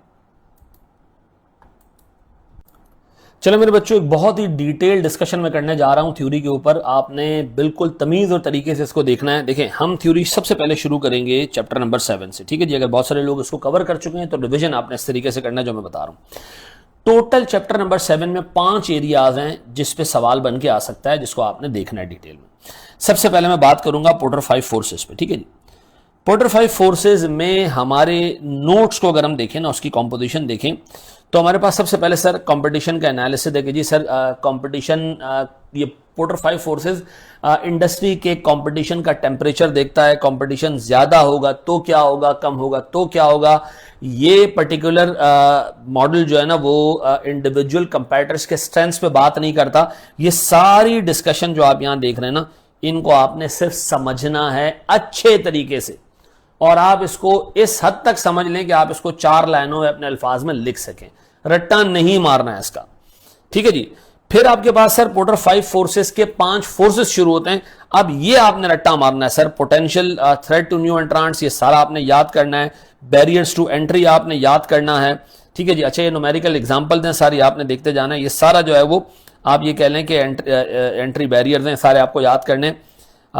थ्रेट टू सब्सटीट्यूट्स, ये आपको याद करना है। बार्गेनिंग पावर आपको याद करना है। अच्छा, याद रखिएगा, याद करने का मतलब ये जो पॉइंट्स आ रहे हैं ना कि किन सिचुएशन में बार्गेनिंग पावर ज्यादा होगी या कम होगी, ये आपने देखना है। इसको तो सिर्फ आपने रीड कर लेना है। किन सिचुएशन के अंदर जो है ना वो सब्सटीट्यूट जो है वो आप ये कह लें कि आपके लिए जो है वो कंपटीशन क्रिएट करते हैं, ठीक है जी। ये आपने सर हेडिंग्स और पॉइंट्स याद करने, एग्जैक्ट वर्ड टू वर्ड रट्टा नहीं मारना है। लेकिन अगर मैं आपसे पूछूं जो बार्गेनिंग पावर ऑफ सप्लायर कब ज्यादा होती है, तो आपको वो पॉइंट्स याद होने चाहिए। बार्गेनिंग पावर ऑफ कस्टमर कब ज्यादा होती है, आपको वो 4-5 पॉइंट्स याद होने चाहिए, ठीक है जी। अच्छा, इसी तरह सर राइवलरी के ऊपर, बस यहां तक आपने इसको याद करना है, रट्टा मारना है, ठीक है जी, बस खत्म। इसका मतलब है ऊपर का पूरा एरिया के कंपटीशन को, ये पोर्टर 5 फोर्सेस का जो मॉडल है, इसका ऑब्जेक्टिव क्या है, इसका ऑब्जेक्टिव इंडिविजुअल कंपैरेटर्स को रीड करना नहीं है, मार्केट में कंपटीशन का टेम्परेचर रीड करना है, ठीक है जी। ये पूरा आपने रीड करना है, याद करना आपने यहां से शुरू करना है। और याद करने में भी आपने सिर्फ 5 जो फैक्टर्स हैं, उनमें कंपटीशन कब ज्यादा होगा कब कम होगा, ये फैक्टर्स याद करने। और एंट्री टू बैरियर्स जो 4-5 पॉइंट 6 पॉइंट्स हैं, वो आपको याद करना। पक्का जी? अच्छा जी। अब जब आप ये कर लेंगे तो मैंने इसमें ये लिख दिया कि जी 5 पिलर्स के पॉइंट्स का आपको रट्टा लगाना है, ठीक है जी। जो इनिशियल डिस्कशन है उसको आपने सिर्फ अंडरस्टैंड कर लेना है, बस। अच्छा, इस पर्टिकुलर एरिया पे कम से कम 5 केस स्टडीज आप सॉल्व करेंगे जो आपको केस स्टडीज के अंदर मिलेंगी। शुरू की केस स्टडीज इसी के ऊपर होंगी, लिखा हुआ होगा इसके ऊपर कॉम्पिटिटिव फोर्सेस। इस दफा के लिए बहुत इंपॉर्टेंट है, बहुत इंपॉर्टेंट है सर, हर अटेम्प्ट के लिए इंपॉर्टेंट है, आप क्या, ठीक है। लाइफ साइकिल मॉडल, अब इसमें बहुत सारी चीजें ऐसी हैं जो आपने सिर्फ रीड करनी है और बहुत सारी चीजें आपको याद करनी है, ठीक है जी। अच्छा जी, अब मैं अगर खोलूँ तो सर प्रोडक्ट लाइफ साइकिल हमारे पास जो है वो अच्छा, जो स्टूडेंट्स मुझसे नहीं पढ़े ये किताब सामने रख सकते हैं अपनी ICAP की, उसमें से आप देख सकते हैं। सर ये एक टेबल हमने डिवाइस किया प्रोडक्ट लाइफ साइकिल का कि किस स्टेज के ऊपर कस्टमर किस तरह के होंगे, डिमांड किस तरह के होंगे, टेक्नोलॉजी किस तरह की होगी, types of cost, most important चीज ये आपने याद करी। ये पूरा टेबल आपने याद करना है। याद करने का मतलब है कि अगर मैं आपसे पूछूं जी बताएं जी मैच्योरिटी स्टेज पे कौन कौन सी कॉस्ट इनकर हो रही होगी, प्राइसिंग स्ट्रेटजीज क्या है, मार्केटिंग स्ट्रेटजीज क्या है, तो आपको ये चीजें पता होनी चाहिए। अच्छा, अब ये एक पार्ट हो गया इसके अंदर। फिर सर एक डिस्कशन है कि प्रोडक्ट लाइफ साइकिल में कितने तरह की कॉस्ट इनकर होती है, ठीक है जी। और फिर वो जो कॉस्ट इनकर होती है वो सारी की सारी कॉस्ट और सारे स्टेजेस पे मिलने वाला रेवेन्यू ये कंपेयर होता है, तो उसको हम कहते हैं जनाब प्रोडक्ट लाइफ साइकिल कॉस्टिंग, ठीक है जी। ये पूरी एग्जांपल्स आपने सिर्फ समझनी है, याद नहीं करनी। इसका मतलब ये कि सर यहां से लेकर ये पूरा सिर्फ टेबल ऊपर वाला याद करना है, यहां से लेके यहां तक आपने सिर्फ जो है वो चीजों को समझना है, रीड करना है अच्छे तरीके से। फिर benefits of life cycle costing, ये आपको याद कर लेना है सर, ये एग्जाम में टेस्ट भी हो चुका है तो ये आपको याद करना है, ठीक है। वर्ड टू वर्ड नहीं, बेसिक आइडिया आपको, हेडिंग आपको याद होनी चाहिए और आप इसके अंदर चीजें लिख सकते हो, ये आपको पता होना चाहिए। फिर market entry, market exit, entrepreneurial companies की स्ट्रेटजी क्या होती है, ये आपको याद होनी चाहिए, रट्टा नहीं, याद होनी चाहिए, ठीक है जी। सर कॉशियस कंपनीज की स्ट्रेटजी क्या होती है, मार्केट में एंटर होते वक्त मेच्योरिटी स्टेज पे क्या एंटर हुआ जा सकता है, डिक्लाइन फेज पे एंटर नहीं बल्कि एग्जिट करते हैं। ये चारों स्टेजेस की आपको चीजें पता होनी चाहिए, वर्ड टू वर्ड नहीं, रीजनेबल हद तक आपको याद होना चाहिए। फिर सर कंपटीशन साइकिल, ये आपको समझना है सर, स्टेप्स आपको इसके पता होना चाहिए कि जब दो लोग आपस में कॉम्पीट करना शुरू करते हैं तो पहले क्वालिटी बढ़ाता है, प्राइस सेम रखता है, फिर एक बंदा प्राइस कम करता है और क्वालिटी सेम रखने की कोशिश करता है, फिर क्वालिटी ऊपर जाती है, प्राइस नीचे आती है, क्वालिटी ऊपर जाती है, प्राइस नीचे आती है, एक पॉइंट पे आगे सर प्रोडक्ट में प्रॉफिट रहता ही नहीं है और फिर उलट काम शुरू होने लग जाता है, लोग क्वालिटी कम करते हैं, ठीक है जी, क्वालिटी कम करते हैं, एक पॉइंट ऐसा आता है कि कस्टमर के लिए भी प्रोडक्ट काबिल इस्तेमाल नहीं रहता। तो कंपटीशन साइकिल के आपको स्टेप्स पता होने चाहिए, रट्टा नहीं लगाना। इसका मतलब है रट्टा आपने सिर्फ लगाना है एक ही चीज का, ऊपर वाले टेबल का और इसकी हेडिंग्स का, ऊपर वाले टेबल का और इसकी हेडिंग्स का, बाकी आपने सारी चीजें समझनी है। अच्छा हाँ, ये लाइफ साइकिल कॉस्टिंग के बेनिफिट्स हैं, इसकी हेडिंग्स आपको याद होनी चाहिए, अंदर बेसिक आप आइडिया लिख सकें। तो समरी ये कि टेबल आपको याद करना है, लाइफ साइकिल कॉस्टिंग के जो बेनिफिट्स हैं ये आपको सर रीजनेबल तक याद करने, और मार्केट एंट्री बैरियर्स में 4 फेजेज हैं, यानी 4 तरीके की चीजें, 4 हेडिंग्स डली हुई हैं, इनमें लिखना क्या ये आपको पता होना चाहिए, बाकी सिर्फ आपने रीड करना है। 2 इंपॉर्टेंट मैंने एरियाज आपको बता दिए, एक स्टेप और आगे बढ़ते हैं। चलो जी, इसे लाइफ साइकिल कॉस्टिंग में मैंने आपको 2 पॉइंट्स बता दिए जिसका आपने रट्टा मारना है, टेबल आपने याद करना है, ठीक है जी, और फिर इसके बाद सर आपने बेनिफिट्स को आपने याद करना है और वो एंट्री एग्जिट के बारे में छोटा सा आपको जो मालूमात हो। अच्छा, 5 केस स्टडीज आपने इस पर सॉल्व करनी है और हर अटेम्प्ट के लिए बहुत इंपॉर्टेंट है। बीसीजी मैट्रिक्स, देखिए बीसीजी मैट्रिक्स में शुरू में है डिस्कशन, ठीक है, ये पूरी discussion, classification of products, growth किस मार्केट में, हाई ग्रोथ क्या होती है, मार्केट शेयर क्या है, ये सारी डिस्कशन आपने सिर्फ रीड करनी है, ये सारी डिस्कशन और अच्छे से दिमाग में बिठा लेनी है। रट्टा आपने मारना है सर इस टेबल्स का, 4 जो टेबल्स आ रहे हैं, और उनमें भी जो मेन रट्टा है वो आपने डालना है सर स्ट्रेटजीज और स्ट्रेटजीज के ऊपर, यानी ये जो आपके पास लॉन्ग टर्म स्ट्रेटजी है और की डिसीजन है इस पे, ठीक है जी, ये स्ट्रेटजीज, इसकी आपने जो है वो ज्यादा इसका तो पक्का रट्टा मारना है, ठीक है जी। ये आगे जी स्ट्रेटजीज, टेबल आपने याद करना है, स्ट्रेटजीज पे आपने मेन ध्यान देना है, ठीक है जी। ये आगे जी की डिसीजन एंड स्ट्रेटजीज, ठीक है जी, ये आपने प्यारे भाई रट्टा मारना है ऐसा। अच्छा, फिर सर ये आपने सिर्फ रीड करना है, डिजायर्ड मूव क्या होने चाहिए, ठीक है जी। फिर इन्वेस्टमेंट स्ट्रेटजी रीड कर लेना, रट्टा मारने की जरूरत नहीं है इसको। फिर सारी इसकी जो केस स्टडीज इसी की नीचे आ रही हैं, ठीक है जी। तो हम ये कह सकते हैं कि सर आपने रट्टा मारना है टेबल का फॉर ईच स्ट्रेटजी। अच्छा, फिर नीचे अगर और आओगे ना इसकी केस स्टडीज के बाद, तो ये आ रही है जनाब वीकनेस, और सुनना, बीसीजी मैट्रिक्स की वीकनेस, ठीक है जी, रुक जाए, ये केस स्टडीज से आ रही है, ये वीकनेस है। वीकनेस में मैंने बहुत डिटेल में चीजें लिखी हैं, आप चाहो तो किताब की टोटल आधे पेज की वीकनेस है वो याद कर सकते हो, इसको आपने अच्छे तरीके से समझ लेना है। वीडियो लेक्चर आप देख लें और वो सर जो 5-6 हेडिंग्स की चीज है वो आप याद कर ले, भले याद इसमें से ना करें, ठीक है जी। तो इफेक्टिवली आपने वो टेबल याद करने बीसीजी मैट्रिक्स के, और साथ में वीकनेस आपने याद करनी है, वीकनेस आप चाहें तो किताब से याद कर लें। अच्छा, फिर बीसीजी मैट्रिक्स की यूटिलाइजेशन, इन्वेस्टमेंट स्ट्रेटजीज और वीकनेस को अंडरस्टैंड करना है मेरे नोट से, ठीक है जी। रट्टा मारना है आपने किताब से, जो 4-5 पॉइंट्स आपको किताब में दिए, इसकी एटलीस्ट आपने 5 केस स्टडीज सॉल्व करनी है, और ये भी हर अटेम्प्ट के लिए ठीक ठाक इंपॉर्टेंट है, ठीक ठाक इंपॉर्टेंट है, पक्का जी। चलो जी, एक हमारे पास सर छोटा सा एरिया है कंपटीशन एंड मार्केट, ये चैप्टर ना बिल्कुल शुरू में आता है, कोई 2-2.5 पेज का। इस एरिया में से आपको करना क्या है सर, इस एरिया में आपको मार्केट की डेफिनेशन दी हुई है, रीड कर लेना, ठीक है जी, समझ लेना मार्केट कितने टाइप की होती है, प्रोडक्ट के हिसाब से डिफाइन होती है, कस्टमर के हिसाब से डिफाइन होती है, जैसी मार्केट वैसा प्रोडक्ट, बिजनेस स्ट्रेटजी, छोटी सी हेडिंग डली हुई है, रीड कर लेना, कोई टेंशन वाली बात नहीं है। सेगमेंट की डेफिनेशन रीड कर लेना, ठीक है जी, की डिसीजंस समझ लेना, रीड कर लेना, ठीक है जी। अच्छा, ये सारी चीजें ऐसी है जिसमें रट्टे वाली कोई चीज नहीं, ठीक है। रट्टा आपने लगाना है सर, जो पोर्टर ने इंडस्ट्री को 5 टाइप्स की इंडस्ट्रीज में तोड़ा है ना, आपने बस इसका रट्टा मारना है बस, और कुछ भी नहीं करना, और कुछ भी नहीं करना, कुछ भी नहीं करना, डन। तो अगर हम देखें मेरे प्यारे बच्चों, हमारे पास कंपटीशन में सिर्फ टाइप्स ऑफ इंडस्ट्रीज का रट्टा मारना है, बाकी सारी चीजों को आपने रीड कर लेना है, एक केस स्टडीज के ऊपर देख लेना बस, ठीक है जी, और वो आपको केस स्टडीज में मिल भी जाएगी। फिर हमारे पास आता है जी strategic groups and marketing segments, ठीक है जी, मार्केट सेगमेंटेशन। इस पे सवाल आ चुका है 2 अटेम्प्ट्स पहले, ठीक है जी। तो अगर हम इस पे जाएं तो हमारे पास सर, अगर आप उठा के देखें ना, शुरू में आपको उसने बताया कि जी स्ट्रेटेजिक ग्रुप्स क्या होते हैं, ठीक है जी, मार्केट सेगमेंटेशंस क्या होती हैं, इन 2 चीज़ों पे बात की है उन्होंने, ठीक है जी, कि सिमिलर स्ट्रेटजी को फॉलो करते हैं कंपेटिटर्स आपके, तो आप उनको ग्रुप कर देते हैं कि यार ये मेरा एक स्ट्रेटेजिक ग्रुप हो गया, ठीक है जी। ये सारी चीज़ें ऐसी हैं जो आपने रट्टा नहीं मारनी, सिर्फ और सिर्फ और सिर्फ और सिर्फ दिमाग में रखनी है बस, रीड करनी है, रीड करनी है, समझ लेना है अच्छे तरीके से। रट्टा आपने मारना है जनाब मार्केट सेगमेंटेशन में इस चीज का, और बेसिस ऑफ सेगमेंटेशन का, कि मार्केट को सेगमेंटाइज कैसे करते हैं, ठीक है जी, मार्केट को सेगमेंटाइज कैसे करते हैं, मार्केट सेगमेंटेशन का मतलब क्या है, सेगमेंटाइज कैसे करते हैं, ठीक है। बाकी याद रखिएगा, ठीक है जी। अच्छा, फिर प्रोडक्ट डिफरेंशिएशन, इसको अच्छे तरीके से देख लीजिएगा।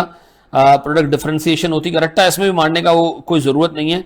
और ये पूरा जो एरिया है ना, ये 2 पेज का, ये केस स्टडी के लिए बहुत इंपॉर्टेंट है। इसमें से केस स्टडी आ सकती है, आपको एग्जामिनर ये कह सकता है कि बताएं यार इन 4-5 कंपनीज में से किन को ग्रुप करना चाहिए, ठीक है जी, सेगमेंटेशन कैसे करनी चाहिए, बेसिस बताएं इसकी।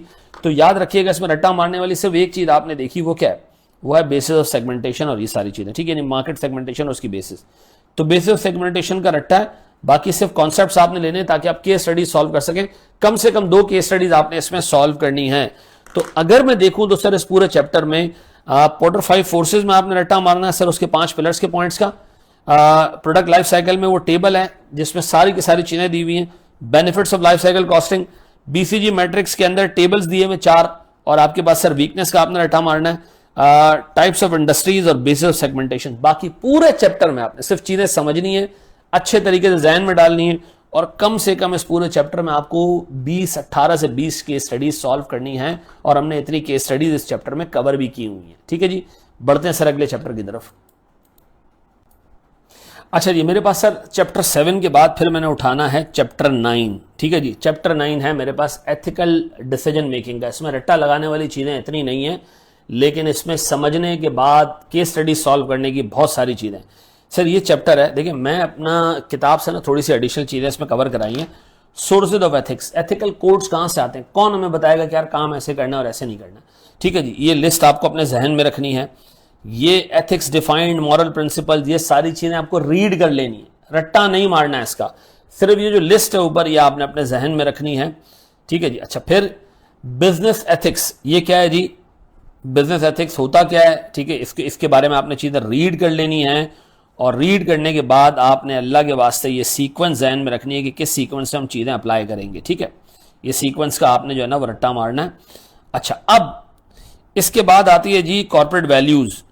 ये जो हेडिंग्स है ना, ये जहन में रखना। अगर आपको केस स्टडी सॉल्व करना होगा ना, तो इंटेग्रिटी का मतलब आपको पता होना चाहिए, आपको जो है वो इनोवेशन का मतलब पता होना चाहिए, कस्टमर फोकस। रट्टा नहीं मारना, नो रट्टा, नो रट्टा, नो रट्टा, नो रट्टा, नो रट्टा, ठीक है जी। फिर ये आता है जी बिजनेस सेंस ऑफ एथिक्स। अब इसके अंदर आपको सर चीजें याद करनी है, एग्जाम्पल सिर्फ रीड करनी है, बाकी चीजें ध्यान में रखनी है। 5 हेडिंग्स हैं, याद करनी है हेडिंग्स, ये 5 जो है वो पॉइंट्स याद करने हैं, और एग्जाम्पल्स आपने अपने जहन में रखनी है, बाकी कुछ नहीं करना। हाँ सर, आपने ये जो 4 हेडिंग्स हैं, इन्वेस्टर कॉन्फिडेंस, कमिटमेंट, और ये 4 चीजों का आपने रट्टा मारना है, ठीक है जी। तो इसका मतलब है रट्टे वाली चीजें हमारे पास आ गई।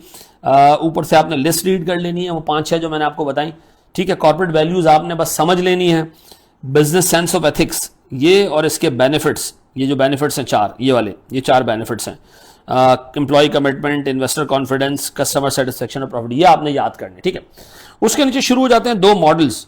मॉडल्स में आपने कुछ याद नहीं करना, स्टेप्स समझने और केस स्टडी सॉल्व करनी है बस, और कुछ भी नहीं करना आपने, ठीक है जी। तो याद रखिएगा फ्रेमवर्क की आपने कम से कम 5 केस स्टडी सॉल्व करनी है और एक केस स्टडी आपने जो है ना वो बिजनेस एथिक्स और उसके बेनिफिट्स पे सॉल्व करनी है। रट्टा मारने वाली चीजें ऊपर की लिस्ट है पहली, ठीक है जी। दोबारा मैं आपको वहां ले जाता हूं सर।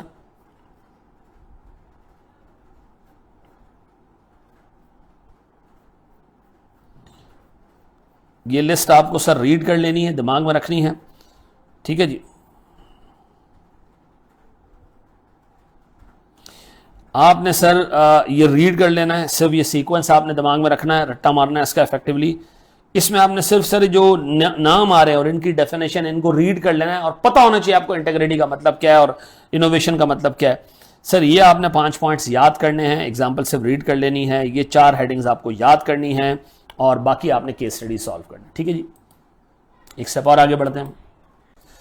चलो जनाब, तीसरा चैप्टर हमारे पास जो हम कवर करेंगे वो हमारे पास होगा identification and assessment of risk, ठीक है जी। ये एक मैनेजेरियल पोर्शन का चैप्टर नहीं है, फाइनेंशियल पोर्शन का चैप्टर है। आज तक इस पे कोई सवाल नहीं आया, सिर्फ एमसीक्यूज आए, लेकिन इस पे सर एक अच्छी केस स्टडी बन के आ सकती है। चैप्टर के शुरू में सर रिस्क की डेफिनेशन दी है, कोई रट्टा मारने की जरूरत नहीं है, सिर्फ रीड कर लें, ठीक है जी। फिर आपको प्योर रिस्क और सिस्टमैटिक रिस्क या स्पेक्युलेटिव रिस्क, इन दो की डेफिनेशन यहां याद रखनी है, दिमाग में रट्टा मारना है इसका, लेकिन आपको यह आइडेंटिफाई करना आना चाहिए किसी भी केस के अंदर और उसको फिर मिटिगेट कैसे करना है, कंट्रोल कैसे करना है, यह आपको पता होना चाहिए। यानी आइडेंटिफिकेशन और कंट्रोल, ये आपको जो है वो केस के अंदर पता होना चाहिए, ये सबसे इंपॉर्टेंट एरिया केस के लिए, ठीक है जी। तो आपने सिर्फ स्पेक्युलेटिव उसकी जो है वो प्योर स्पेक्युलेटिव रिस्क की डेफिनेशन देखनी है और आइडेंटिफिकेशन और मैनेजमेंट आपको आना चाहिए। इस पर्टिकुलर नोट्स के अंदर हमने क्लास में कुछ 4-5 केस स्टडीज कवर की थी, वो आप इसी के अंदर ही देख लीजिएगा, ठीक है जी। फिर हमारे पास आता है रिस्क मैनेजमेंट का प्रोसेस, ठीक है जी। तो रिस्क मैनेजमेंट के प्रोसेस के अंदर 3 हेडिंग्स हैं, कल्चर, स्ट्रक्चर और प्रोसेसेस, ठीक है जी। इनके की पॉइंट्स आपने अपने जहन में रखने हैं, वर्ड टू वर्ड रटा नहीं मारना, लेकिन जहन में जरूर रखने हैं 3 एस्पेक्ट्स, कल्चर, स्ट्रक्चर और प्रोसेस, ठीक है जी। फिर जी इसके बाद एक और हेडिंग आती है सर हमारे पास, अच्छा ये जो तुम्हारे पास रेगुलेटरी, इसको नीचे से देख लेते हैं। Risk management is a corporate issue, ये आपने अच्छे तरीके से रीड कर लेना है, रट्टा नहीं मारना इसका, ठीक है जी।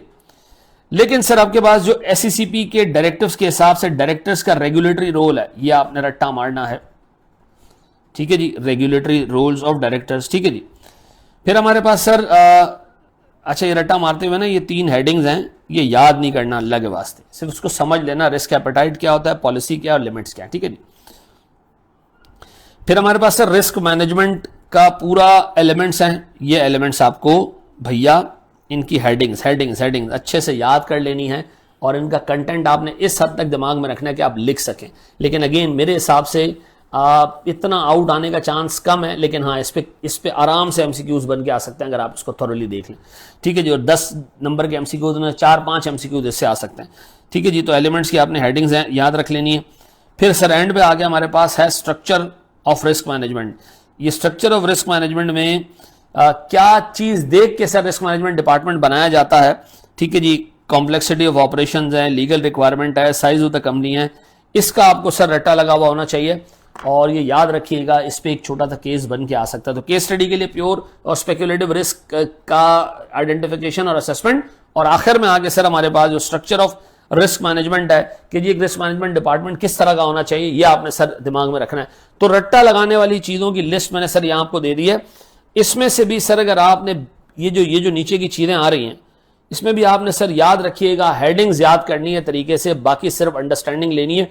और इस पूरे चैप्टर में सर प्योर और स्पेक्युलेटिव रिस्क के ऊपर हमने चैप्टर के को पढ़ते हुए ही केस स्टडी सॉल्व किए हैं, वो आपने अपने पास जो है वो उसको दोबारा सॉल्व कर लेना है और जहन में रखना है। रट्टा लगाने वाली चीज इसमें कोई नहीं है, ये मोटी मोटी हेडिंग्स आपने जहन में रखनी है, ठीक है जी। एक स्टेप और आगे बढ़ते हैं। चलो मेरे बच्चों, हम जो चौथा चैप्टर शुरू करेंगे वो हमारे पास इंटरनल एनालिसिस का होगा, और इंटरनल एनालिसिस इस पूरे सिलेबस का सबसे लेंदी चैप्टर है। तकरीबन इसमें 10 एस्पेक्ट्स हैं जो हमने कवर करने, ठीक है जी। सबसे पहले सर 3 छोटे छोटे एस्पेक्ट्स हैं, वैल्यू की डेफिनेशन है, मेथड्स वैल्यू क्रिएट करने के, और सोर्सेज ऑफ वैल्यू। सर ये नोट्स में आपको यही मिल जाएंगे, वैल्यू की डेफिनेशन, मेथड्स और सोर्सेज, ये 3 का आपने रट्टा मारना है, ठीक है जी। रट्टा मारने का मतलब सर आपको पता होना चाहिए कि मेथड्स की जो वैल्यू जो है वो उसकी क्रिएट करने के दो मेथड है। या तो आप कॉस्ट कम कर दें अपनी, और पूरी मार्केट में सबसे बेस्ट जो है वो कॉस्ट के हिसाब से आप एक कंपनी बन जाएं कि इसकी लोएस्ट कॉस्ट हो, ताकि आप लोएस्ट प्राइस चार्ज करके मार्केट को जो है वो कैप्चर कर सकें। दूसरा तरीका ये कि सर आप जो है वो अपने प्रोडक्ट को ऐसा डिफरेंशिएट करें कि लोग कहेंगे यार इसका प्रोडक्ट है, बाकी के सब बेकार है। ठीक है जी, तो इस तरह की चीजें इसके अंदर, ये पहले पेज पे आपको तीनों चीजें आराम से मिल जाएंगी। अच्छा जी, फिर हमारे पास सर सबसे इंपॉर्टेंट एरिया जो किसी भी अटेम्प्ट का होगा वो वैल्यू चेन होगा। अब वैल्यू चेन एक लेंदी एरिया है, ठीक है जी, दिमाग में रखिएगा। वैल्यू चेन में आपने सबसे पहले ये सारी चीजें आपने रीड करनी है। परफेक्शन लेवल, कॉम्पिटिटिव एडवांटेज, ये सारी चीजें आपने दिमाग में रखनी। रट्टा नहीं मारना। रट्टा आपने मारना इन एक्टिविटीज का। प्राइमरी एक्टिविटीज, उसके अंदर जो छोटी छोटी एक्टिविटीज आ रही हैं, ऑपरेशंस, इनपुट, ठीक है जी, आउटबाउंड लॉजिस्टिक्स, मार्केटिंग, सर्विसेज, ठीक है जी, सेकेंडरी एक्टिविटीज, इसमें जितनी एक्टिविटीज आ रही हैं वो आपने अपने पास रट्टा मारना है। अच्छा, फिर इस हैंडआउट के बाद आपको सर मैंने एक और हैंडआउट दिया होगा जो केस स्टडीज आ रही होंगी इंटरनल एनालिसिस की। उसमें आपके पास sir adding value a strategic task, interaction between corporate and investment and financial strategies, ठीक है जी, ये दो चीजें आपको मिलेंगी जो केसेस में आपको मिलेंगी। वहां आपने जो है वो केसेस इसके देखने, इस पे एक केस स्टडी मैंने बनाई हुई है। यानी रट्टा आपने सिर्फ एक्टिविटीज का मारना है और मेथड्स ऑफ एडिंग वैल्यू का आपने मारना है। बाकी आपने सारी चीजें जो है वो क्या करना है, सिर्फ रीड करना है और केस स्टडी सॉल्व करनी है इसके अंदर। फिर हमारे पास सर क्रिटिकल सक्सेस फैक्टर्स और ये आ जाएंगे, केपीआईज आ जाएंगे। सर इसमें आपने सिर्फ जॉनसन एंड स्कॉल्स मॉडल की वो रीड करना है सर, आपने स्टेप्स याद करने हैं। बाकी क्रिटिकल सक्सेस फैक्टर क्या होता है, केपीआईज क्या होता है, इसके ऊपर डिटेल में डिस्कशन है। और याद रखिएगा पेपर में सवाल आ सकता है कि आपको वो दे दे एक सिनेरियो और आपसे कहे कि बताएं इसमें क्रिटिकल सक्सेस फैक्टर क्या होना चाहिए, और उसके हिसाब से आप केपीआईज डिफाइन करें। ठीक है जी, तो ये आप देख लीजिएगा मेरे प्यारे बच्चों। अच्छा, फिर केपीआईज के बाद जॉनसन स्कॉल्स मॉडल आपने देख लेना, इसके स्टेप्स आपने याद कर लेने। ठीक है जी, फिर हमारे पास है मेरे बच्चों बेंचमार्किंग। इसमें बेंचमार्किंग के अंदर स्टेप्स, बेंचमार्किंग कैसे की जाती है, स्टेप्स, मेथड्स और डाटा के सोर्सेस के। एक्सटर्नल बेंचमार्किंग का डाटा का सोर्स क्या है, रट्टा, ठीक है जी, रट्टा और सोर्सेस डाटा, रट्टा, ठीक है जी। रट्टा का मतलब है वर्ड टू वर्ड नहीं, रीजनेबल हद तक, ठीक है जी। अच्छा जी, बेंचमार्किंग पे केस स्टडीज आपने देखनी है 2-3, ठीक है जी। क्रिटिकल सक्सेस फैक्टर पे 2-3 केस स्टडीज देखनी है आपने। अच्छा जी, रिसोर्सेज, कॉम्पिटेंसीज एंड कैपेबिलिटीज, इसमें आपने सिर्फ थ्रेशोल्ड और कॉम्पिटेटिव रिसोर्सेज, कॉम्पिटेंसीज, कैपेबिलिटीज, इनको आपने सर इनकी डेफिनेशन याद करनी है। और आपको अंडरस्टैंडिंग इसकी ऐसी लेनी है कि अगर केस स्टडी में आपको कहा जाए कि बताएं इसमें थ्रेशोल्ड रिसोर्स कौन सा है और कॉम्पिटेटिव रिसोर्स कौन सा है या यूनिक रिसोर्स कौन सा है। सर मेरे पास थ्रेशोल्ड कॉम्पिटेंसी क्या है और मेरे पास सर कॉम्पिटेटिव एडवांटेज जिस कॉम्पिटेंसी से मुझे मिले वो कौन सी कॉम्पिटेंसी है। तो ये अंडरस्टैंडिंग आपने रखनी है, ठीक है जी, और आपने इस पे केसेस सॉल्व करने हैं, ठीक है जी।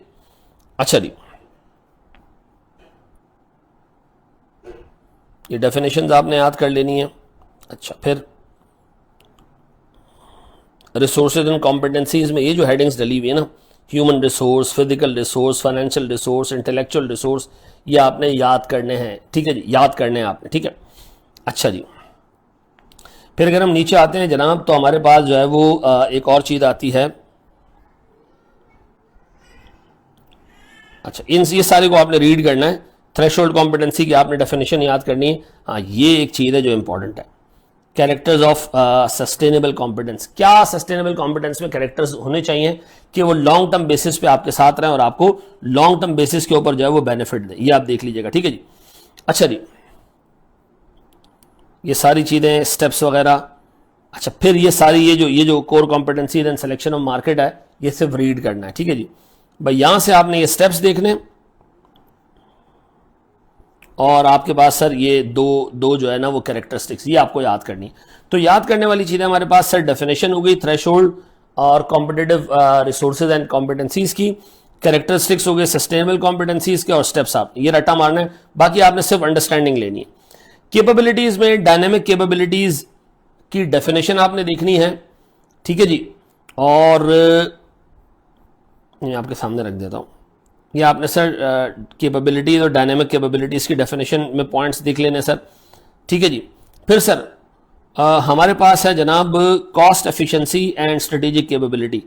इसको आपने अच्छे तरीके से समझ लेना है, समझ लेना है, समझ लेना है, समझ लेना है, समझ लेना है, ठीक है जी। इफेक्टिवनेस और एफिशिएंसी का आपने डेफिनेशन मतलब डिफरेंस आपने अपने जहन में रखना है, रट्टा नहीं मारना। रट्टा आपने सिर्फ कैपेबिलिटीज और डायनेमिक कैपेबिलिटीज का हिसाब किताब देखना है, बाकी कुछ नहीं करना। अच्छा जी, फिर ये जो दो चीजें आ रही है, ways to achieve cost efficiency, भैया ये आपको याद होनी चाहिए और इसको याद करने के लिए रट्टा मारने की जरूरत नहीं। इकोनॉमीज ऑफ स्केल क्या है और इकोनॉमीज ऑफ स्कोप क्या है। इकोनॉमीज ऑफ स्केल का मतलब है एक प्रोडक्ट के बेपना यूनिट्स बना दो। इकोनॉमीज ऑफ स्कोप का मतलब है बहुत सारे प्रोडक्ट्स प्रोड्यूस कर लो, ठीक है जी, ताकि आपकी कॉस्ट कम हो जाए। ये देख लेना जी, ये कॉस्ट हासिल करने के, कॉस्ट एफिशिएंसी हासिल करने के तरीके। फिर जनाब हमारे पास एक हेडिंग है कस्टमर नीड्स। ये सिर्फ आपने अंडरस्टैंड कर लेना है। और लिस्ट ऑफ रीजन, कस्टमर क्यों गुड्स बाय करते हैं, ये आप नोट्स के अंदर देख लेंगे, आपको मिल जाएगा। 4 P's ऑफ मार्केटिंग, बहुत अच्छे तरीके से इसकी चारों हेडिंग्स का रट्टा मारना है, इसमें क्या क्या करते हैं हम, ठीक है जी। और इस पे केस स्टडीज आपने सॉल्व करनी है। ये देख लेना मेरे प्यारे बच्चों, एक अच्छा खासा बड़ा चैप्टर है। आई होप आप इसको देख लेंगे। एक स्टेप और आगे बढ़ते हैं हम जनाब। अच्छा जनाब, हमारे पास फिर आता है पेस्टल। अब देखिए पेस्टल में आपके पास चैप्टर है काफी सारे। सबसे पहले आपने सर पॉलिटिकल उठाना है, इंपैक्ट ऑफ बिजनेस। ये लिस्ट है सर, ये आपने नोट्स से याद करनी है। मैं आपको नोट्स इसके दूंगा। एक 7 पेज का डॉक्यूमेंट है, 5 पेज का, उसमें सारे पॉइंट्स लिखे हुए हैं, इकोनॉमिक के भी, पॉलिटिकल के भी, सोशल के भी। आपने वहां से रट्टा मारना और कुछ भी नहीं करना।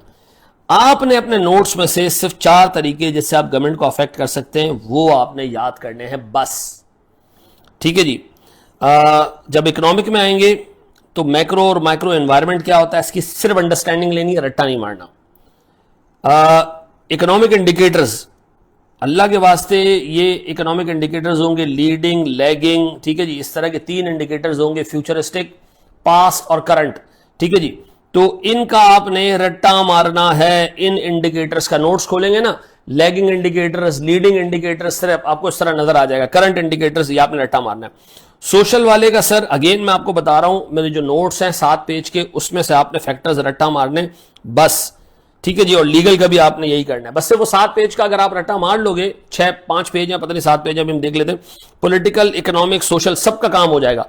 सिर्फ आपने पॉलिटिकल के अंदर इंटरेक्शन बिटवीन गवर्नमेंट, ये आपने अच्छे तरीके से देखना है, ठीक है जी। 4 हेडिंग्स हैं। और इंडिकेटर्स का आपने जो सर ये जो इंडिकेटर्स हैं इसको आपने अलग से याद करना है, यानी वो नोट्स, ठीक है जी, इंटरेक्शन और इंडिकेटर्स ऑफ इकोनॉमिक इंडिकेटर्स, बस ये आपने याद करना है, बाकी कुछ भी आपने नहीं करना है इसके अंदर, ठीक है जी।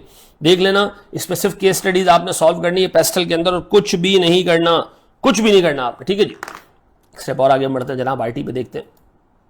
सिर्फ 7 पेज का हैंड आउट है जो आपको याद करना है। चलो मेरे बच्चों, आखिरी चीज हम देखने जा रहे हैं सर, हमारे पास जो आईटी का एरिया है ना, आईटी के एरिया में कुछ चीजें जो इंपॉर्टेंट हैं, कुछ चीजें जो है वो बस रीड करने की है। Impact of IT on organisational change और टेक्निक्स अफेक्टिंग वर्क, ठीक है जी। भैया ये इसकी हेडिंग्स आपने रट्टा मार लेनी है, ठीक है जी। हमारे पास डी लेयरिंग क्या है, आउटसोर्सिंग क्या है, इस तरह की चीजें आपने रट लेनी है। ये 2-3 दफा टेस्ट हो चुकी हैं, ठीक है जी। मेन कॉन्सेप्ट्स आप अंडरस्टैंड कर लें, हेडिंग्स आप अच्छे तरीके से याद कर लें।